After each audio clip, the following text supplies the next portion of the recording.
अस्सलाम वालेकुम। Class 10 physics chapter 15 electrostatics. आज हमने इसके न्यूमेरिकल्स करने हैं। तो पहला न्यूमेरिकल है स्टूडेंट 15.1 स्टेटमेंट देखें न्यूमेरिकल की। अ पॉजिटिव टेस्ट चार्ज, एक चार्ज है जिसकी चार्ज के ऊपर साइन है पॉजिटिव, 25 माइक्रोकूलम का चार्ज है। ठीक है, चार्ज को शो करते हैं स्मॉल क्यू के साथ, वो हमने डाटा में लिख दिया। 25 microcoulomb is placed in an electric field, यानी कि ये एक इलेक्ट्रिक फील्ड है, इसमें चार्ज पड़ा हुआ है जिसकी वैल्यू है 25 माइक्रोकूलम। ठीक है, the force on it is, इस चार्ज के ऊपर जो फोर्स लगाई जाती है वो 0.500 न्यूटन लगाई जाती है। What is the magnitude of the electric field at the location of the test charge. ठीक है, इस पॉइंट चार्ज के ऊपर जो है वो मैग्नेटिक फील्ड का मैग्नीट्यूड क्या है, मैग्नेटिक फील्ड की स्ट्रेंथ क्या है, ये हमने फाइंड करनी है। ठीक है स्टूडेंट, तो इलेक्ट्रिक फील्ड इंटेंसिटी का फॉर्मूला हमने पढ़ा हुआ है इसी चैप्टर में। E is equal to electric field intensity equal होती है फोर्स पर यूनिट चार्ज। जो किसी भी चार्ज के ऊपर फोर्स लगाई जाती है उसको अगर हम डिवाइड करवा दें फोर्स को चार्ज के साथ तो इलेक्ट्रिक फील्ड स्ट्रेंथ आ जाती है। तो हमने इलेक्ट्रिक फील्ड स्ट्रेंथ ही फाइंड करनी है। तो यहाँ हम F और Q की वैल्यू सिंपली पुट कर देंगे।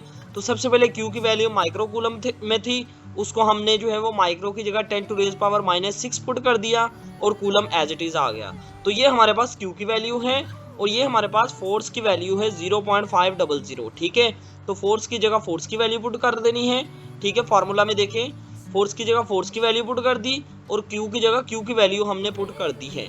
ठीक है, तो सिंपली हमारे पास इसको जब आपने कैलकुलेटर पर डिवाइड करवाना है तो हमारे पास आंसर आ जाएगा 2 × 10⁻⁴। फोर्स का यूनिट क्या होता है, न्यूटन, और कूलम जो है वो ऊपर जाकर पर कूलम हो गया।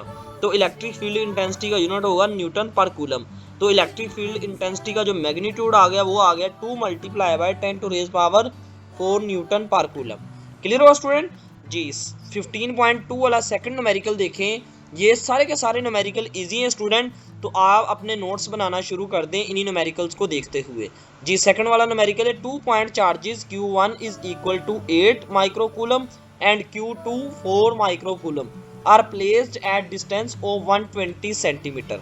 यानी कि 2 पॉइंट चार्जेस हैं, यहाँ पर एक Q1 है ये वाला और ये वाला चार्ज Q2 है। ठीक है, इन दोनों के दरमियान जो डिस्टेंस है वो 120 सेंटीमीटर है। इन दोनों चार्जेस के दरमियान डिस्टेंस 120 सेंटीमीटर है।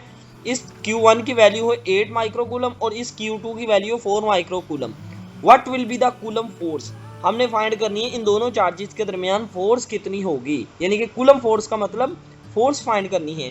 Also find the nature of the force, और इसके अलावा हमने बताना है इन दोनों चार्जेस के दरमियान जो फोर्स है वो अट्रैक्टिव है या रिपल्सिव है। ठीक है, तो ये हम फाइंड करेंगे तो हमें पता चल जाएगा। ठीक है जी, Q1 is equal to 8 × 10⁻⁻⁶ coulomb, यानी कि माइक्रो को हमने जो है वो कूलम में लिख लिया है।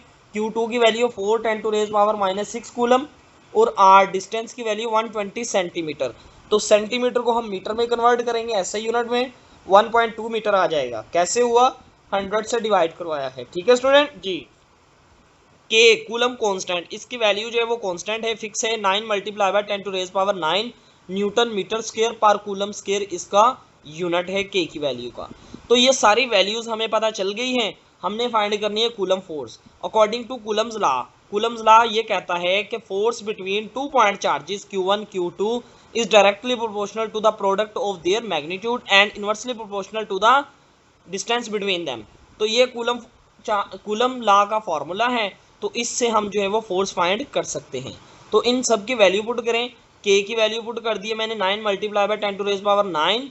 ठीक है, Q1 की वैल्यू 8 × 10⁻⁶, Q2 की वैल्यू 4 × 10⁻⁶। ठीक है, इसी तरह R की वैल्यू क्या है 1.2 मीटर होल का स्क्वायर। ठीक है स्टूडेंट, सब वैल्यूज को ऊपर मल्टीप्लाई कर दिया, 0.288 आ गया, 1.2 का स्क्वायर ओपन किया तो 1.44 आ गया। जब इन दोनों वैल्यूज को डिवाइड करवाया 0.2 न्यूटन आ गई कूलम फोर्स।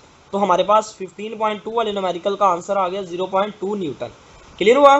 तो इन दोनों चार्जेस के दरमियान जो फोर्स आई है वो 0.2 न्यूटन है। ठीक है स्टूडेंट, अब इसकी हमने बतानी है अट्रैक्टिव फोर्स है या repulsive. Since both charges are positive, यानी कि दोनों चार्जेस क्या थे, पॉजिटिव हैं, तो हमें पता है जब चार्जेस एक जैसे होते हैं तो फोर्स जो होती है वो रिपल्सिव होती है। अगर चार्जेस ऑपोजिट होंगे तो फोर्स क्या होती है, अट्रैक्टिव होती है। तो यहाँ पर फोर्स क्या है, रिपल्सिव है क्योंकि दोनों चार्जेस एक जैसे थे, पॉजिटिव थे। क्लियर होगा स्टूडेंट जी। 15.3 वाले न्यूमेरिकल की स्टेटमेंट पढ़ें। Two identical charges repel each other, यानी कि दो एक जैसे चार्जेस हैं, यहाँ पर एक पॉजिटिव है तो दूसरा भी पॉजिटिव है, एक नेगेटिव है तो दूसरा भी नेगेटिव है। ये नहीं बताया कि पॉजिटिव है या नेगेटिव है, ये बताया कि दोनों एक जैसे हैं। With a force of 0.2 newton, इन दोनों चार्जेस के दरमियान फोर्स कितनी है? 0.2 newton. When they are 9 centimetre apart, यानी कि ये दो चार्जेस जो हैं वो 9 सेंटीमीटर एक दूसरे से फासले पर हैं और इनके दरमियान फोर्स कितनी है? 0.2 न्यूटन।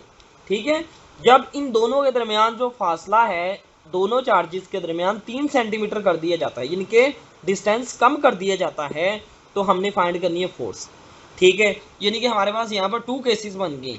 एक फोर्स है F1 0.2 न्यूटन और एक फोर्स है F2 जो कि हमने फाइंड करनी है। तो इनके दरमियान जब डिस्टेंस R1 था, यानी कि जब फोर्स F1 थी तो डिस्टेंस था 9 सेंटीमीटर, और जब फोर्स F2 होगी जो फाइंड करनी है तो तब डिस्टेंस है 3 सेंटीमीटर।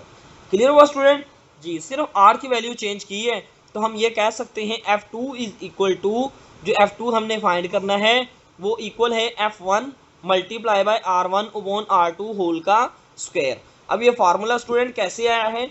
ये फार्मूला हमने डिराइव किया है कूलम्स फर्स्ट लॉ से ही। ठीक है, कूलम्स के लॉ से ही हमने इस फार्मूला को डिराइव किया है। ठीक है, कैसे किया है? F इज इक्वल टू के Q1 Q2 R स्क्वायर, ठीक है, is equal to F2 is equal to K Q2 upon R square. अब इन दोनों इक्वेशंस को इक्वेट करेंगे तो हमारे पास जो है वो F2 की वैल्यू आ जाएगी F1। क्लियर हुआ? अब इस फार्मूला में वैल्यूज पुट करें। वैल्यू क्या है? R1 की वैल्यू है 9 सेंटीमीटर डिवाइडेड बाय R2 की वैल्यू है 3 सेंटीमीटर। ठीक है, अब इन सेंटीमीटर को हमने जो है वो मीटर में भी चेंज कर सकते हैं। तो 9 को 100 से डिवाइड करवाया तो क्या आंसर आ जाएगा? 0.09 मीटर, और R2 को 100 से डिवाइड करवा देंगे 3 को तो 0.03 मीटर आ जाएगा।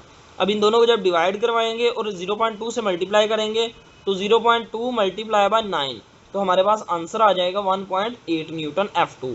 यानी कि जब डिस्टेंस 3 सेंटीमीटर हुआ तो इनकी फोर्स होगी 1.8 न्यूटन। तो इसका मतलब जब डिस्टेंस क्या किया? कम किया। डिस्टेंस कम करने की वजह से फोर्स क्या हो गई? बढ़ गई है। तो बिल्कुल एक्यूरेट आंसर आया है। जब फोर्स 0.2 न्यूटन थी तो तब डिस्टेंस था 9 सेंटीमीटर। अब डिस्टेंस कम हुआ तो फोर्स क्या हो जाएगी? ज़्यादा हो जाएगी। तो फोर्स देखने पहले थी 0.2 न्यूटन, अब आ गई 1.8 न्यूटन। क्लियर होगा स्टूडेंट जी। आप नोट्स भी बना सकते हैं आसानी के साथ इन सारे के सारे न्यूमेरिकल्स के। 15.4 वाला स्टेटमेंट देखें न्यूमेरिकल की। आप point charge Q is equal to 10 microcoulomb is placed in air. एक चार्ज है जिसकी वैल्यू है 10 माइक्रोकूलम, उसको प्लेस किया जाता है एयर में। Calculate the electric field strength, हमने E की वैल्यू फाइंड करनी है इलेक्ट्रिक फील्ड स्ट्रेंथ की जब उन चार्जेस के दरमियान जो है वो डिस्टेंस कितना है? 0.5 मीटर फ्रॉम द चार्ज।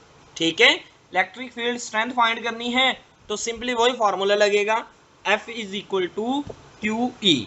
ठीक है, यानी कि E is equal to F upon Q। तो यहाँ पर Q की वैल्यू लिखे 10 multiply by 10 to raise power -6 coulomb. Charge की वैल्यू लिख दी है। R की वैल्यू 0.5 मीटर, वो भी मैंने लिख दी है। तो फार्मूला हमने यूज़ करना है E is equal to KQ upon R square. यानी कि यहाँ पर चार्ज की वैल्यू हमें बताई नहीं गई कि चार्ज पॉजिटिव है या नेगेटिव, तो हम ये वाला फार्मूला सिंपली यूज़ करेंगे। क्लियर हुआ स्टूडेंट जी। अब इस फार्मूला में हम वैल्यूज पुट करेंगे। K की value 9 multiply by 10 to raise power 9, Q की वैल्यू है 10 multiply by 10 to raise power -6 और R की वैल्यू है हमारे पास 0.5 का स्क्वायर आ जाएगा। ठीक है स्टूडेंट, अब इन वैल्यूज़ को ऊपर वाली वैल्यूज़ को मल्टीप्लाई करेंगे, नीचे वाली वैल्यू का होल का स्क्वायर लेंगे। जब स्क्वायर लिया तो इस वैल्यू को इस वैल्यू से डिवाइड करेंगे तो आंसर आ जाएगा इलेक्ट्रिक फील्ड स्ट्रेंथ आ जाएगी 3.6 10 टू रेज पावर 5 न्यूटन पर कूलम। तो ये हमारे पास इलेक्ट्रिक फील्ड स्ट्रेंथ आ गई। तो ये 4 वाले न्यूमेरिकल का आंसर है। ठीक है स्टूडेंट जी। 5 वाला न्यूमेरिकल देखें, स्टेटमेंट पढ़ें। 2 small equally charged metal spheres, दो मेटल्स के स्फीयर हैं, दोनों के ऊपर जो चार्ज है वो इक्वल है, हैविंग चार्ज 3 माइक्रोकूलम। दोनों के ऊपर जो चार्ज है वो कितना है? 3 microcoulomb. Are brought closer together such that the distance between them is 2 centimetre. यानी कि इनको एक इतना पास ले है कि इनके दरमियान डिस्टेंस कितना है? 2 सेंटीमीटर है। Calculate the magnitude of repulsive force that each sphere exerts on the other. अब दोनों चार्जेस क्या हैं? एक जैसे हैं। ठीक है, टू स्मॉल इक्वली चार्ज, एक जैसे हैं ना, तो अब हमने फाइंड करनी है कि उनके दरमियान जो रिपल्सिव फोर्स है उसका मैग्नीट्यूड क्या है, उसकी अमाउंट क्या है, क्या वैल्यू है एफ की। ठीक है, तो सबसे पहले स्टूडेंट लिखें चार्ज की वैल्यू 3 माइक्रो कूलम 10⁻⁻⁶ कूलम। ठीक है, आर की वैल्यू क्या है 2 सेंटीमीटर, तो वो मैंने मीटर में कन्वर्ट कर दिया, 100 से डिवाइड करवा के 0.02 मीटर आ गई है। ठीक है, फार्मूला हम यूज़ करेंगे अकॉर्डिंग टू कूलम्स लॉ। दोनों चार्जेस एक जैसे हैं, Q1 की जगह भी हमने Q लिखा, Q2 की जगह भी Q लिखा।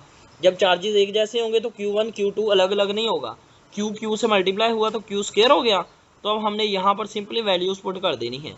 तो यहाँ पर जब आप वैल्यूज़ पुट करोगे, K की जगह 9 10⁻⁹, Q की जगह क्या लिखोगे 3 × 10⁻⁻⁶। अब स्क्वायर है तो Q का स्क्वायर आ जाएगा एज इट इज़। क्लियर हुआ। R की जगह R की वैल्यू लिखोगे 0.02 होल का स्क्वायर। अब इस वैल्यू का स्क्वायर ले लिया, इन वैल्यूज़ को सिंप्लीफाई करना है, कैलकुलेटर पर एज इट इज़ लिख देंगे। तो इस वैल्यू को इस वैल्यू से जब आप डिवाइड करवा देंगे 202.5 न्यूटन आंसर आ जाएगा। 5 वाले न्यूमेरिकल का आंसर स्टूडेंट आ गया। यानी कि इतनी फोर्स जो है वो उन दोनों चार्जेस के मेटल स्फीयर्स के दरमियान होगी जो कि रिपल्सिव फोर्स हैं, क्योंकि चार्जेस एक जैसे हैं। क्लियर हुआ जी।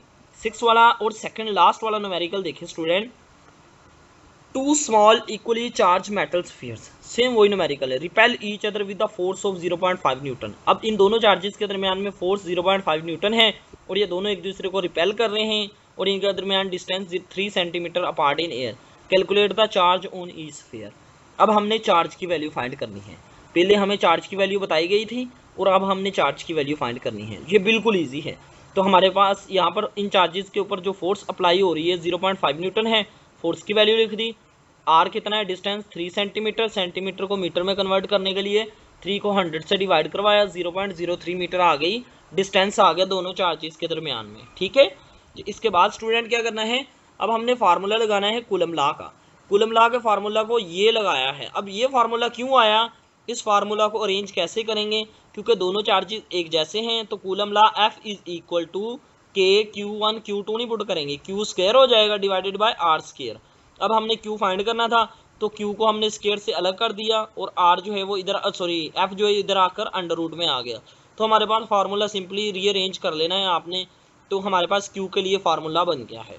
अब इसमें सिंपली वैल्यूज़ पुट करनी है। F की जगह F की value 0.5 Newton multiply bye R का होल का स्क्वायर 0.03 डिवाइडेड बाय K की वैल्यू 9 10⁻⁹। क्लियर हुआ स्टूडेंट जी। इस वैल्यू का आपने पहले स्क्वायर लेना है, फिर 0.5 से मल्टीप्लाई करना है, जो आंसर आएगा उसको 9 10⁻⁹ से डिवाइड करवा देना है।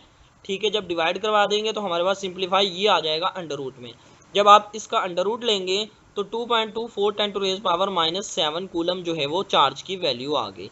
तो इसको हम जो है वो साइंटिफिक नोटेशन को ऑर्डिनरी नोटेशन में लिख के 0.224 माइक्रो कूलम भी लिख सकते हैं। 10⁻⁻7 क्या हो जाएगा, यहाँ से 0 इधर आ जाएगा तो क्या हो जाएगा 0.224 माइक्रो कूलम। ठीक है स्टूडेंट, तो यहाँ पर ये भी आंसर हम लिख सकते हैं किसमें, ऑर्डिनरी नोटेशन में। ठीक है, अब लास्ट न्यूमेरिकल है। उम्मीद है स्टूडेंट आपके लिए हेल्पफुल थी ये वीडियो अच्छी थी तो वीडियो को लाइक कर दें। चैनल पर आप फर्स्ट टाइम आए थे तो चैनल को सब्सक्राइब कर दें। ये लास्ट न्यूमेरिकल हम देखते हैं। स्टेटमेंट है, अ force of 85 newton acts between two charges placed 3.2 centimetre apart. दो चार्जेस हैं 3.2 सेंटीमीटर एक दूसरे से फासले पर हैं। 85 newton acts between two charges, इन दोनों चार्जेस के दरमियान जो डिस्टेंस है वो 3.2 सेंटीमीटर है। If one charge is 25 microcoulomb, अगर एक चार्ज की जो वैल्यू है वो 25 माइक्रोकूलम है, डिटरमिन द अदर चार्ज, तो दूसरे चार्ज की वैल्यू बताएं। ठीक है, दूसरे चार्ज की हमने वैल्यू बतानी थी। तो हमारे पास जो है वो सिंपल है न्यूमेरिकल। फोर्स की वैल्यू क्या आ गई 85 न्यूटन है, यहाँ पर डाटा लिखें। फोर्स कितनी है 85 न्यूटन। आर इनके दरमियान डिस्टेंस कितना है 3.2 सेंटीमीटर। अब 3.2 को जो है वो हमने 100 से डिवाइड करवाया, 0.032 मीटर आ गई वैल्यू डिस्टेंस की।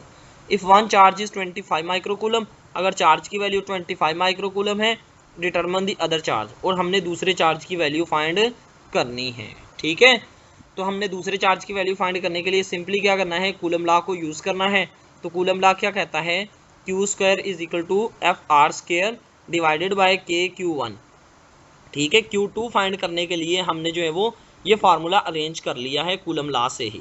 तो Q2 is equal to F की वैल्यू क्या है 85, ठीक है, एफ की value 85 newton, multiply by R की वैल्यू का स्क्वायर 0.03 होल का स्क्वायर, डिवाइडेड बाय के की value 9 10 to raise power 9, multiply by Q1 की वैल्यू 25 10 टू रेज पावर -6। अब ऊपर वाली वैल्यू का पहले हम स्क्वायर लेंगे 0.032 का, इसका स्क्वायर लेने के बाद 85 से जब मल्टीप्लाई किया तो ये वाला आंसर आ गया हमारे पास। अब नीचे वाली वैल्यूज़ को डिनोमिनेटर को भी सिंप्लीफाई किया तो हमारे पास ये वाला आंसर आ गया। अब इन दोनों वैल्यूज़ को जब डिवाइड करवाएंगे तो 3.87 10 टू रेज पावर -7 कूलम आ गया। अब इसको अगेन हम ऑर्डरली नोटेशन में चेंज करेंगे तो आंसर आ जाएगा 0.387 माइक्रो कूलम। तो ये हमारा पास आंसर आ गया माइक्रो कूलम में। जो सेकंड चार्ज की वैल्यू थी वो कितनी आ गई, 0.387 माइक्रो कूलम का जो सेकंड चार्ज है। ठीक हो गया स्टूडेंट। तो ये हमारे पास जो है वो लास्ट वाला न्यूमेरिकल 15.7 भी मुकम्मल हो गया। तो अल्हम्दुलिल्लाह से स्टूडेंट आज के लेक्चर में हमने जो है वो सारे के सारे न्यूमेरिकल्स कर लिए हैं। अगर आपको ये वाले न्यूमेरिकल्स की PDF चाहिए इसी तरह से सोल्यूशन का सोल्यूशन, तो आपने कमेंट में बता देना है, मैं आपको सेंड कर दूंगा। वीडियो अच्छी लगी है तो वीडियो को लाइक कर दें। चैनल पर आप फर्स्ट टाइम आए तो चैनल को सब्सक्राइब करके बेल आइकन प्रेस कर दें।